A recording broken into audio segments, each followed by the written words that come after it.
Hello everyone, welcome back to money matters. बात करेंगे आज फाइन ऑर्गेनिक्स लिमिटेड के ऊपर। बहुत से क्वेश्चंस आए इस स्टॉक के ऊपर और याद दिला दूं, इस चैनल पे मैं उन्हीं स्टॉक्स पे बात करता हूं जिन पे आपके क्वेश्चंस हो। अगर आप मेरी पर्सनल बाय या सेल देखना चाहते हैं, जिन स्टॉक को मैं अपने रडार पे रखता हूं ट्रेडिंग या इन्वेस्टिंग के लिए, तो आपको हमारा second channel the bull run stocks follow करना पड़ेगा। वहां पे आप देखिए, बहुत से लोग सोचते हैं कि उन स्टॉक पे वीडियो लाइए जो अभी चल सकते हैं, परफॉर्मेंस दे सकते हैं, तो उसके लिए आप उस चैनल को कंसिडर कर सकते हैं। यहां मैं सिर्फ आपके क्वेश्चंस के ऊपर बात करता हूं। तो अगर आपका भी कोई क्वेश्चन है किसी स्टॉक के एनालिसिस के रिगार्डिंग, कमेंट कर दीजिए, बता दीजिए किस स्टॉक पे वीडियो चाहिए, उसका एनालिसिस भी आपको जल्दी मिल जाएगा। आज फाइन ऑर्गेनिक पे नंबर लगा है, कल आपके स्टॉक का नंबर भी लग सकता है। बात करेंगे इसकी, लेकिन ध्यान रखिए किसी टाइप से आपको कोई एडवाइस नहीं है, कोई सलाह नहीं है, कोई रिकमेंडेशन नहीं है। सिर्फ और सिर्फ मैं सिखाने के पर्पज से बता रहा हूं किस सिचुएशन में क्या किया जा सकता है, और कोई बंदा जो ऊपर से फंसा है वो क्या करे, अभी लेना है तो क्या करना चाहिए, कितने ऑप्शंस हैं, मैं सिर्फ वो आपके सामने प्रेजेंट करता हूं। डिसीजन आपको ही लेना है। चलिए बात करते हैं फाइन ऑर्गेनिक्स की। देखिए, इस कंपनी के ऊपर आज से 1-1.5 महीने पहले मैंने एक वीडियो बना के कहा था स्टॉक के लिए, जब ये वाला यहां पे फॉर्मेशन हो रहा था तो ये एक अच्छा फॉर्मेशन हमें नजर आ रहा था यहां पर। लेकिन स्टॉक के लिए मैंने एक लेवल कहा था कि 4800 के अगर नीचे आता है स्टॉक तो उसमें गिरावट हमें देखने को मिलेगी, भारी गिरावट आ सकती है। स्विंग वालों के लिए तो ये लेवल बहुत इंपॉर्टेंट है 4800। इसके नीचे देखिए स्टॉक आया और अब 4200 के आसपास तक स्टॉक आ चुका है। लोगों में डर है कि राइट नाउ क्या किया जाए। जो ऊपर से फंसे हैं सबसे ज्यादा डर उन्हें है कि क्या करें। जो यहां से लेके बैठे हैं वो सोच रहे हैं कि और ऐड करें क्या, और कुछ लोग सोच रहे हैं नया इन्वेस्ट करें क्या। तो क्या किया जा सकता है, कंप्लीट डिस्कशन होने वाला है।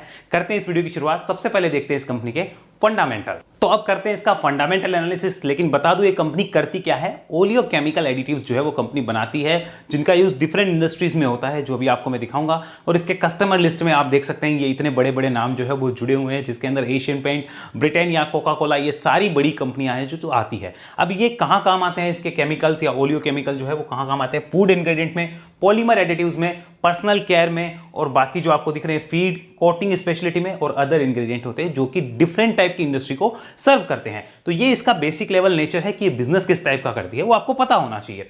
आगे चलते हैं, इस कंपनी के फंडामेंटल डाटा को देखिए। आज के डाटा क्या बोलते हैं? तो इसके डाटा को अगर आप देखेंगे, मार्केट कैप देखिए 13,000 करोड़ के लगभग की इसकी मार्केट कैप है। करंट प्राइस भी 4200 के आसपास चल रहा है। स्टॉक का पी 28 का है, जो कि एक रीजनेबल लगता है looking at the ROC and the ROE.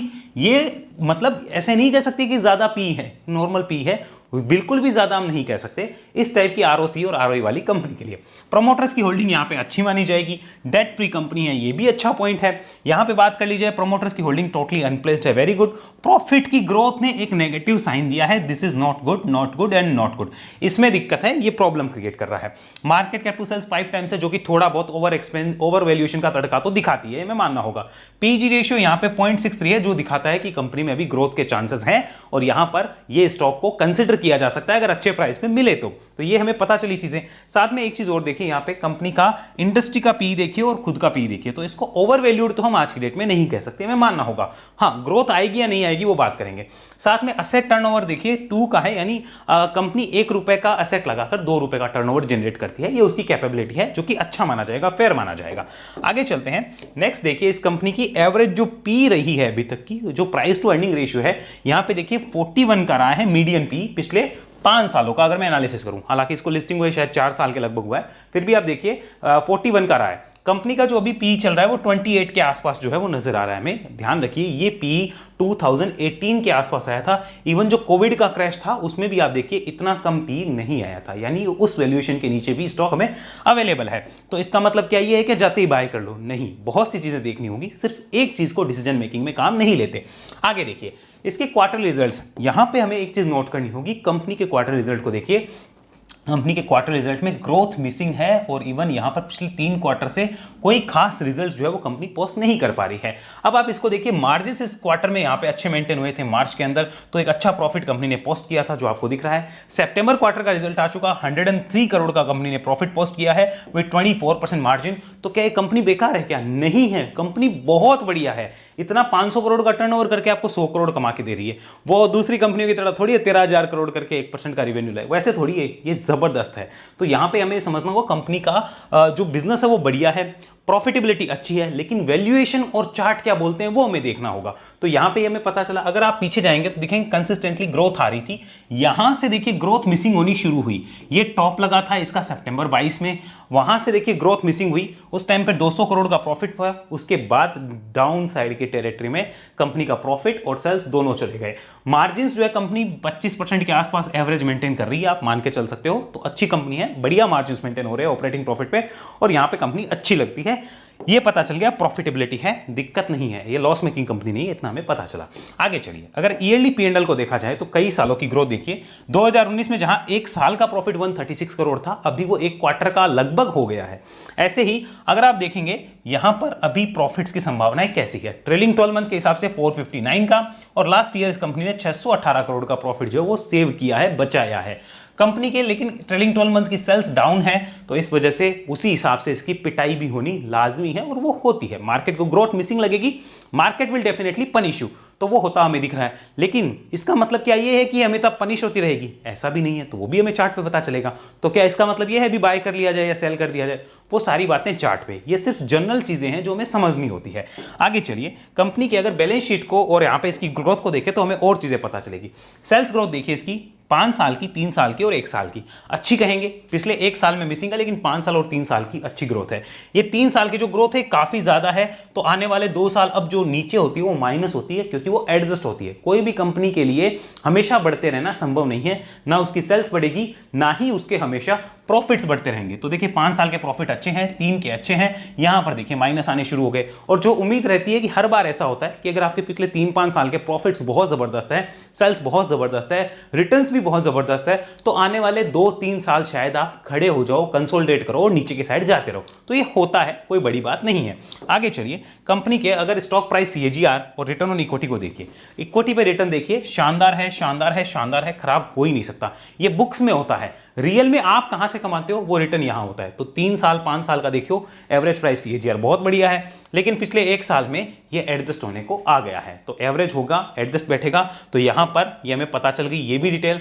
Next बात करते हैं बैलेंस शीट के ऊपर कि बैलेंस शीट कैसी है कंपनी की। तो एक चीज आपको देखनी होगी कि यहां पे company totally debt free company है, जो बहुत सी कंपनियां नहीं होती है। सेम टाइप की वैल्यूएशन उन्हें मिलती होती, लेकिन वो नहीं होती है। और इसको देखिए, रिजर्व्स अच्छे हैं कंपनी के। हाँ, मिसिंग क्या है? रिजर्व्स की ग्रोथ देखिए क्या शानदार आ रही थी, और अब देखिए वो थोड़ा सा स्लो हो गई। तो उस हिसाब से मार्केट पनिशमेंट भी तो आपको करेगा, क्योंकि जब मार्केट ने आपको प्यार दिया था तब भी बहुत जबरदस्त प्यार दिया था। तो जब मार्केट आपसे गुस्सा है तो वो आपको उस हिसाब से पनिशमेंट भी देता है। तो अभी मार्केट इससे गुस्सा लग रहा है। आगे यहां पर एक चीज और समझने लायक है, कंपनी का देखिए CWPI यानी कॉस्ट वर्क इन प्रोग्रेस भी जो है वो चल रहा है, थोड़ा बहुत काम वहां भी चल रहा है इसका। तो वो सारी चीजें चलती रहती है, हमें इन चीजों को समझना होता है, देखना होता है। नेक्स्ट बात करते हैं कंपनी के शेयर होल्डिंग पैटर्न पे। तो प्रमोटर्स का विश्वास कंपनी पे एज इट इज है। यहां पे देखिए प्रमोटर्स ने कोई भी अपनी होल्डिंग पीछे से लेके अभी तक 1% की नहीं बेची है। DIIs और FIIs ने अगर देखा जाए पिछले 3-4 क्वार्टर का डाटा अगर आप देखेंगे तो आपको पता चलेगा DIIs यहां पे माल बेच रहे हैं और FIIs माल बेच रहे हैं, और DIIs ने अगर पिछले 3-4 क्वार्टर का डाटा ले तो खरीदा है, और पिछले 1 क्वार्टर में DIIs ने थोड़ा सा माल यहां पे बेचा है। पब्लिक की बात करें तो पब्लिक के पास सिर्फ 9% की होल्डिंग है, इससे ज्यादा होल्डिंग पब्लिक के पास है ही नहीं।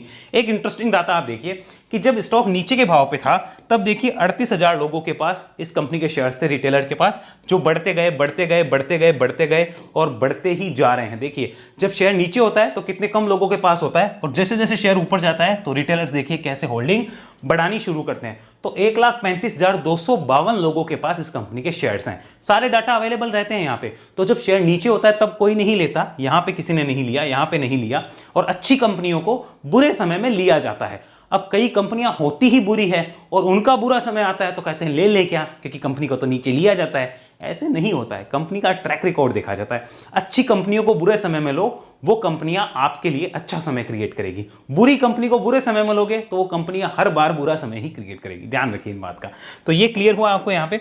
अब चलते हैं यहाँ पे शेयर होल्डिंग के डाटा को चार्ट फॉर्मेट में समझ लीजिए। म्यूचुअल फंड के पास कितना है, पब्लिक के पास, FIIs के पास और प्रोमोटर्स के पास। आपको ये डाटा समझ में आ गया होगा। बात करेंगे चार्ट पे। ये तो सारी चीजें हमने समझी, लेकिन चार्ट क्या बोलता है, मेन चीज वो है। लेट्स डू चार्ट पे चर्चा।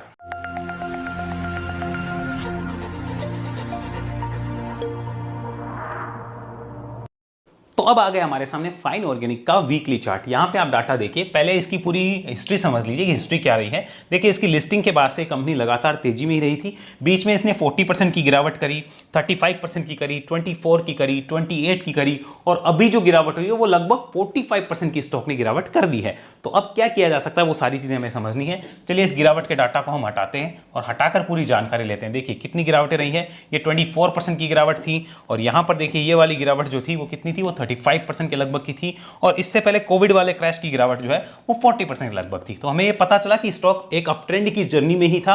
रिसेंट में स्टॉक ने क्या किया है वो हमारे लिए समझना बहुत जरूरी है। तो चलिए रिसेंट का ट्रेंड देखिए स्टॉक का। यहां पर 4800 यानी 4800 ये बहुत इंपॉर्टेंट लेवल था। इसको यहां पर तोड़ते ही स्टॉक में वीकनेस क्रिएट हुई है। ऊपर में स्टॉक अगर 5100 के ऊपर सस्टेन कर जाता तो यहां पर अच्छा काम होता, सस्टेन या क्लोज आ जाती तो भी स्टॉक के अंदर तेजी बनती। अगर किसी की स्विंग थी वहां पे, किसी ने ले रखा था, तो उसका स्टॉप लॉस बड़ा क्लियर था कि इसके नीचे निकलो। लेकिन ये तो हुई पहले की बात। आज की डेट की सिचुएशन क्या है, तो आज की डेट में देखिए स्टॉक के लिए इमीडिएट सपोर्ट यहां पर है लगभग 4000 रुपए के आसपास। ये रहा, ये 4000 पे स्टॉक का इमीडिएट सपोर्ट है। यहां तक स्टॉक के आने की संभावना बिल्कुल बनी हुई है, और ये लेवल जो पहले सपोर्ट था अब क्या हो गया, ये बन गया आज की डेट का इंपॉर्टेंट रेजिस्टेंस वीकली चार्ट पे। वीकली चार्ट पे राइट नाउ ट्रेंड क्या है, ट्रेंड एकदम बेकार है। यहां पे डबल टॉप टाइप का फॉर्मेशन बना है और स्टॉक नीचे की साइड जा रहा है। 4000 इमीडिएट सपोर्ट नजर आता है। अगर 4000 का सपोर्ट टूटता है तो फिर स्टॉक इस रेंज के अंदर आ सकता है, जहां पर स्टॉक के लिए 3500 से 3800 की एक लंबी रेंज है, जहां पीछे क्या हो रखा है, कंसोलिडेशन हो रखा है। तो हमें इस चीज को समझना होगा कि पीछे कंसोलिडेशन इस रेंज में हो रखा है। साथ में यही वो प्राइस है जहां पर लगभग स्टॉक ने बीच में देखिए एक टॉप भी लगाया छोटा सा, जो आपको नजर आ रहा होगा, यहां पर भी आपको नजर आ रहा है। पीछे अगर आप देखेंगे तो इन्हीं लेवल्स के आसपास पिछला जो स्विंग हाई था उसका टॉप लग के स्टॉक जो है कंसोलिडेट किया था। तो इस रेंज में आने की संभावनाएं हैं बिलो 4000 इस कंपनी के लिए। ये हमें समझना है, ये चीज हमें नोट डाउन करनी है। क्या इसका मतलब ये वहां आएगा ही क्या, अरे नहीं भाई, एनालिसिस है, समझना है चीजों को। आएगा ही क्या होगा वो आपके हाथ में नहीं है। आपके हाथ में क्या है, अगर आता है तो क्या करना है वो हमें सोचना है। आएगा ही क्या, इस चीज पे नहीं जाना। आगे देखिए वीकली चार्ट अभी नेगेटिव है, यानी इतना क्लियर है कि हमें वीकली चार्ट के हिसाब से यहां पिक्चर क्लियर मिल चुकी है। मंथली चार्ट को एनालाइज करते हैं देखिए, और फिर मैं आपको बताऊंगा कि करना क्या है। देखिए मंथली चार्ट के हिसाब से इस स्टॉक को अगर आप देखेंगे आपको बड़ी क्लैरिटी मिलेगी। स्टॉक ने एक बहुत अच्छे कंसोलिडेशन के बाद में ये ब्रेकडाउन करने की चेष्टा करी है, जिसमें ये लेवल और टूटता है तो और ब्रेकडाउन की संभावनाएं खुल जाएगी। लेकिन क्या इसका मतलब ये ब्रेकडाउन होगा ही क्या, कोई जरूरी नहीं है। अगर स्टॉक ऊपर की साइड निकलता है तो ये लेवल इंपॉर्टेंट होगा। अब करना क्या है वो आगे की बात है, लेकिन अभी क्या संभावना है कि नीचे जाता है तो ये सपोर्ट, और ये तोड़ा तो फिर और दिक्कत है, जो 3500-3600 तो स्टॉक को इजीली ला सकती है। मंथली चार्ट भी अभी नेगेटिव है। अब यहां पर एक देखने वाली बात क्या है कि स्टॉक के लिए जब भी इस टाइप का कंसोलिडेशन होने के बाद स्टॉक अगर टूटते हैं, ब्रेकडाउन होते हैं, जैसे इस टाइप का कंसोलिडेशन हुआ, स्टॉक नीचे आया, इस टाइप का कंसोलिडेशन किया उसने और फिर यहां पे तोड़ा, तो वो और नीचे जाने की संभावना ही दिखाता, और जो गिरावट आती है वो एक शार्प गिरावट भी हो सकती है, जो हमें देखने को मिल रही है। कई बार ऐसी गिरावट है, शार्प गिरावट भी हो जाती है। तो मंथली चार्ट भी नेगेटिव है, इतना हमें पता चला। Let's have a look at daily chart. Daily chart को देख के हमें बहुत सी चीजों का आइडिया लग सकता है।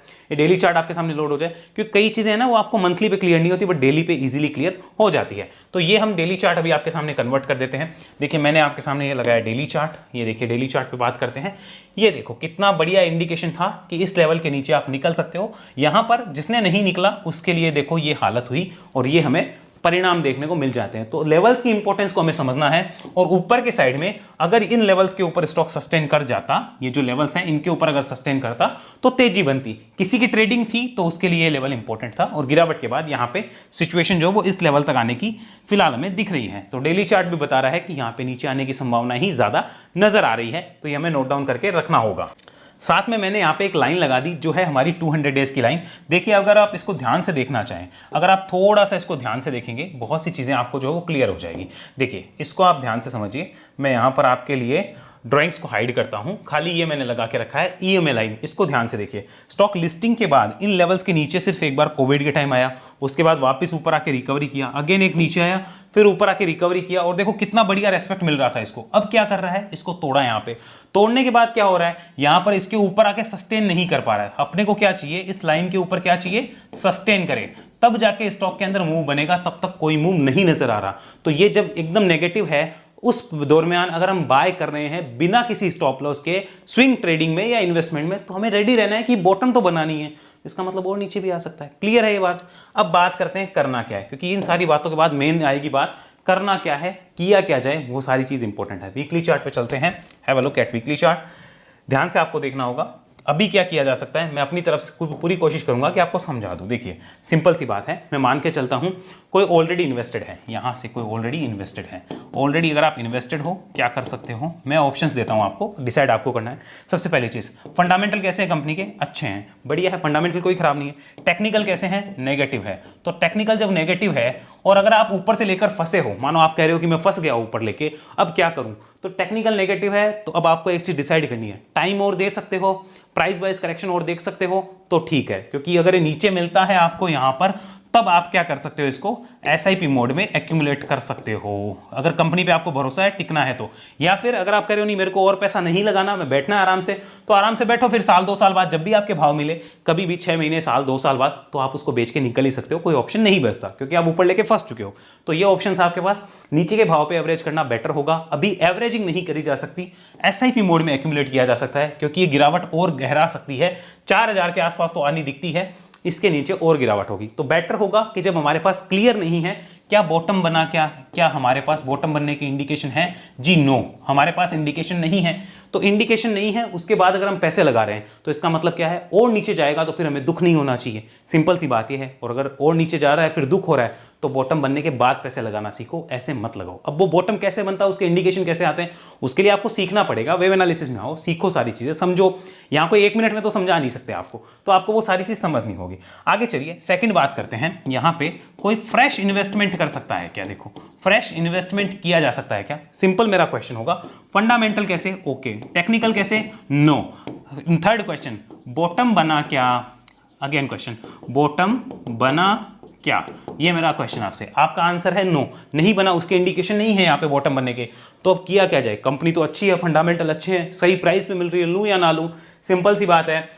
यहां पर किसको लेना चाहिए भाई साहब, बॉटम बनने से पहले जो लेता है वो माइंड में रखे कि उसको प्राइस वाइज पेन और झेलना पड़ सकता है, प्राइस पेन और झेलना पड़ सकता है, और टाइम पेन तो उसको झेलना पड़ेगा ही पड़ेगा, क्योंकि बॉटम बनने के इंडिकेशन क्लियर नहीं है। अब आपको डिसाइड करना है आप कौन से टाइप के कैटेगरी को, आप बॉटम बनने के बाद लेना चाहते हो तो वेट करो, अभी इंडिकेशन नहीं है, कम से कम इसको वापस 4800 के ऊपर तो आने दो, तब सोचना, तो वो इंडिकेशन है नहीं। आप बॉटम बनने से पहले लेना चाहते हो तो क्या आप यहां पर ले लेते हो पूरा का पूरा माल, तो आप बॉटम बना नहीं हो सकता है स्टॉक 3600 आ जाए, 3200 आ जाए, क्या पता। तो प्लानिंग क्या होनी चाहिए कि यहां पर ये कंपनी हमें मिल तो रही है सही प्राइस पे, लेकिन हमें क्या करना है, इसको सिर्फ एसआईपी मोड में लेना ही बेटर सॉल्यूशन होगा, बजाय कि इसको बल्क बाय करने के। बेटर होगा एसआईपी मोड में इसको एक्यूमुलेट किया जाए। जिसके पास ऊपर से वो भी एसआईपी मोड में ही ले सकता है, जिसके पास नया लेना चाहता है वो भी टुकड़ों में, पार्ट्स में अगर पैसा लगाता है तो प्रॉब्लम नहीं आएगी। लेकिन अगर वो कहता है कि बॉटम बना नहीं है, मैं यहां से ले लूं और स्टॉक ऊपर चला जाए, ऐसा कोई इंडिकेशन नहीं है। और बात करते हैं उनकी जो बॉटम बनने के बाद लेना चाहते हैं, तो कम से कम 4800 के ऊपर आने दो, उसके बाद इंडिकेशंस आएंगे। अभी कोई इंडिकेशंस नहीं है, ना कोई स्टॉप लॉस दिया जा सकता है यहाँ पे इन्वेस्टमेंट के लिए। तो ये हमें ध्यान रखना होगा कि स्टॉक के लिए अभी सिर्फ और सिर्फ एक ही मोड होगा। अगर आप एसआईपी मोड में या पार्ट्स में लेना चाहते हो, टुकड़ों में 10-10%, 5-5%, तो लिया जा सकता है, वरना कोई मतलब नहीं है।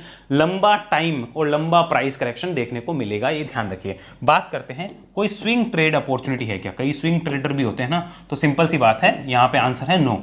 कोई स्विंग ट्रेड की फिलहाल अपॉर्चुनिटी नजर नहीं आती है आज की डेट में। अब कल को यहां पर 4000 या 3800 आने के बाद आती है तो अलग बात है, फिलहाल नजर नहीं आ रही है, ये हमें ध्यान देना होगा।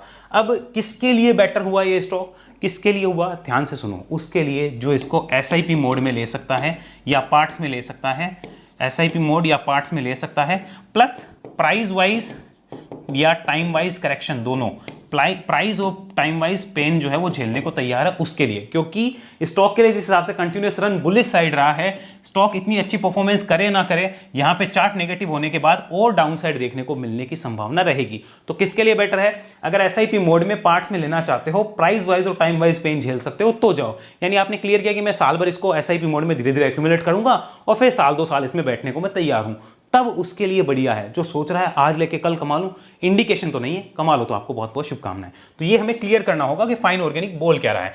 जैसे कंटिन्यूअस तेजी रही है तो ऐसा नहीं है कि हमेशा तेजी रहती है, वैसे ही कंटिन्यूअस मंदी आ रही है तो ऐसा नहीं हमेशा मंदी रहेगी। लेकिन जब चार्ट पे इंडिकेशंस नेगेटिव हो, देखिए ये इंपॉर्टेंट सपोर्ट जब टूटने की तैयारी हो, तो हमें सावधान होना चाहिए कि नया पैसा लगाने से पहले 10 बार सोचें कि उसको पार्ट्स में लेना है या एक बार में पूरा लगाना है, क्योंकि बॉटम बनने के इंडिकेशंस फिलहाल तो नहीं आए हैं। जब वो आएंगे तब उसकी बात भी हम जरूर से करेंगे, लेकिन फिलहाल नहीं है। तो आई होप क्लियर हुआ है पूरा का पूरा कि किसके लिए बेटर है। मैंने ऑप्शंस आपको पूरे दिए, डिसाइड आपको करना है अपने एडवाइजर से पूछ के। मैं कोई नहीं होता आपको बताने वाला।